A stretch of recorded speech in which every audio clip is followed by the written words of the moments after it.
See, but then this is where I'm shattering, including within the organization. This is where I'm shattering stereotypes. Please, Miss Diva doesn't have to be born in heels and be a girly girl who only wants to, wear tiaras on her head and pink dresses. I spent most of my childhood up in trees, plucking whatever fruit I could get my hands off, with my knees busted and my elbows busted. And I was an NCC cadet who went crawling through trenches with those awful 303 rifles over our heads at 5 o'clock in the morning. Whoa. So I'm sorry, I disagree. That is what we're doing. We're rewriting the rules right here as Indian women. I completely agree with you. You didn't mention about me as well. I'm also national basketball champion. Okay, these are tough women sitting there. You can't like compete with them, alright? I'm telling you, the guys here. Are you scared? Are you? He's like, chalega. He's like, alright. Okay, so this lady is not only an NCC cadet, but she's a trained classical dancer. She is extremely talented. Our Miss Supranational 2014. I have nothing more to say for you. Please come on stage, Asha.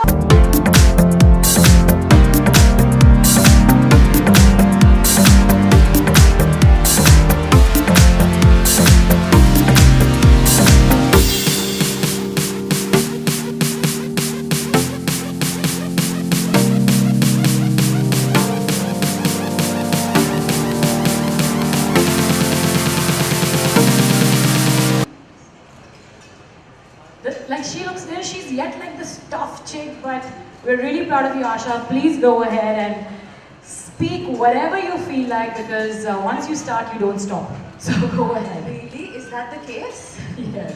Well, good afternoon, everyone. I'm delighted to be here. Thank you all for coming here. Hi, Lara. Hi, Urvashi. Hi again. Thank you, Natty. That was a wonderful introduction. I did achievements here. So I'm sure people who are going to look up and see who Asha Bhatt is, or who already know who Asha Bhatt is, already know all of that. So please go ahead. Well, my journey was a little different. It was from boots to heels, from uniform to beautiful cocktail dresses and designer gowns and hair and makeup. But the one thing that required, which was a common factor, was discipline, desire, dedication and determination, which I incorporated at NCC National Cadet Corps. I was the Cadet Ambassador of India for SAARC nations, and I did guard of honor for President Pratibha Patil in the year 2009. And I'm a C certificate holder and I'm a sniper specialist.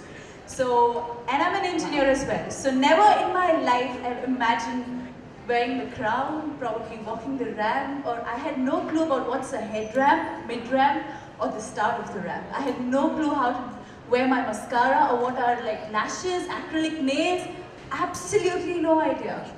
But my parents always wanted me to join the entertainment industry. So my dad and mom, they filled up the form. I was in my hostel, I get a call and my dad's asking me, okay, what's your height exactly? What's your weight? I was like, Dad, Mom, what are you doing? Like, oh, you're filling up the form. I think you should be a Miss India.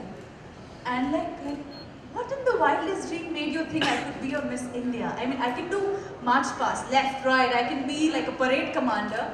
I have no idea how to wear heels and strut the ramp. But he was like, no, you'll do it. It's a great platform to represent your country. It's a great platform to voice your choices. So that's when they filled up the form for me. I got rejected at the Miss India final auditions, Mumbai. She's giving me a dirty look for that. I don't know why. Even I don't know why, but probably I had flaws back then. And I believe in working on my flaws. But I came back and I thought Miss Diva is a great opportunity for me to represent my country at an international platform. And here I am. I won the crown and I'm here. I'm very grateful for the Times of India organization and Yamaha Fascino, and most importantly Lara Dutta, for guiding me throughout my pageant and for just grooming me to be this. Who I am today, like sitting right here next to her. I'd never imagined that ever in my life. So I'm very, very grateful to be here. Thank you so much. So very quickly to tell you, now that you've all here heard Asha speak, during her year that she participated, it was 2015-14, Asha was eliminated in one of the pre-rounds. Do you know which round it was that she was eliminated in? Asha was eliminated in the communications round. And elimination meant she was out of the contest. She was not in the running anymore for the final. So right here, the point that I'm trying to make is the fact of what hard work and perseverance is, and the fact that if you face a little bit of a setback or failure in life, it doesn't mean that at some point of time, you're not going to stand on an international stage and be the first ever Indian to win a pageant that no one has ever won before from any part of this part of the world. So that is a huge achievement. We brought Asha back as a wildcard entry later in the contest after she was eliminated, and she went on to be one of our finalists that year. And that is an incredible achievement. Wow, it's amazing, Asha.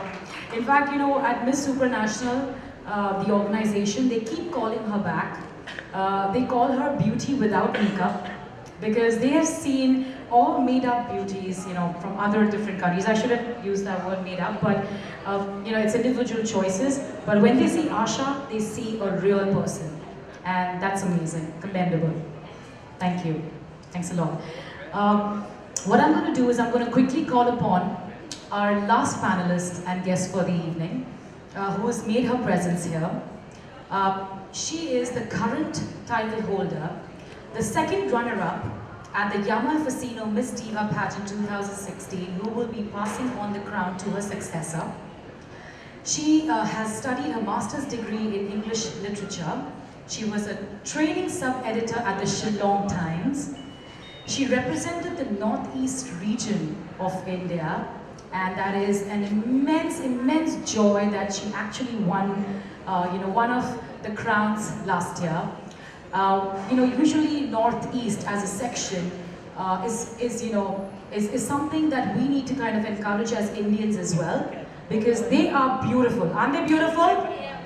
I can't hear you. Yes. Absolutely, and she is a true representation of that section, and we are extremely proud of her being the true Indian that she is out here. And let's welcome her. Let's welcome Aradhana Burugahain. Burugohai. Okay, by the way, I'm not natty, okay? I'm natty for them. I'm just kidding. All right. Aradhana, go ahead. Please share your experience and tell us something about your journey with Yamaha Fascino Miss Diva. Please go ahead. So I was a journalist before entering this field, and Miss Diva happened to me with a lot of surprise, because I didn't expect that I'll get through, because it was first time that I was trying my hands on pageants, and I didn't know what was in store for me. I was totally blank about this industry. I was shy to even wear a dress, let alone a bikini. So, but my mom and dad were so supportive. You know, they always told me that, you know, they told me that, you know, don't have to worry about wearing a bikini. You know, they just want to see how fit you are, and if you are comfortable in your own skin. And coming from parents who have no clue about this industry, it was a surprise, and it was obviously a confidence boost for me.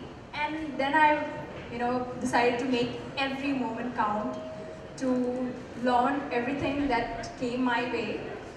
And when I was at home, I used to watch all the girls on TV, and I used to be like, wow, look at the poise, the way they're talking, the way they are walking, it's so beautiful. And I used to think like, how do they do that? You know? It was a dream. It was a dream for me to be on stage with all the beautiful girls, and of course Lara ma'am to mentor. And I don't have words to express how I felt walking the stage, and along with my clothes that I had. You know, I didn't have many clothes. Like I used to be a tomboy in school, and I had more of jeans and t-shirts and sneakers and then heels. And when all the Miss India organization saw my wardrobe, and they were like, what?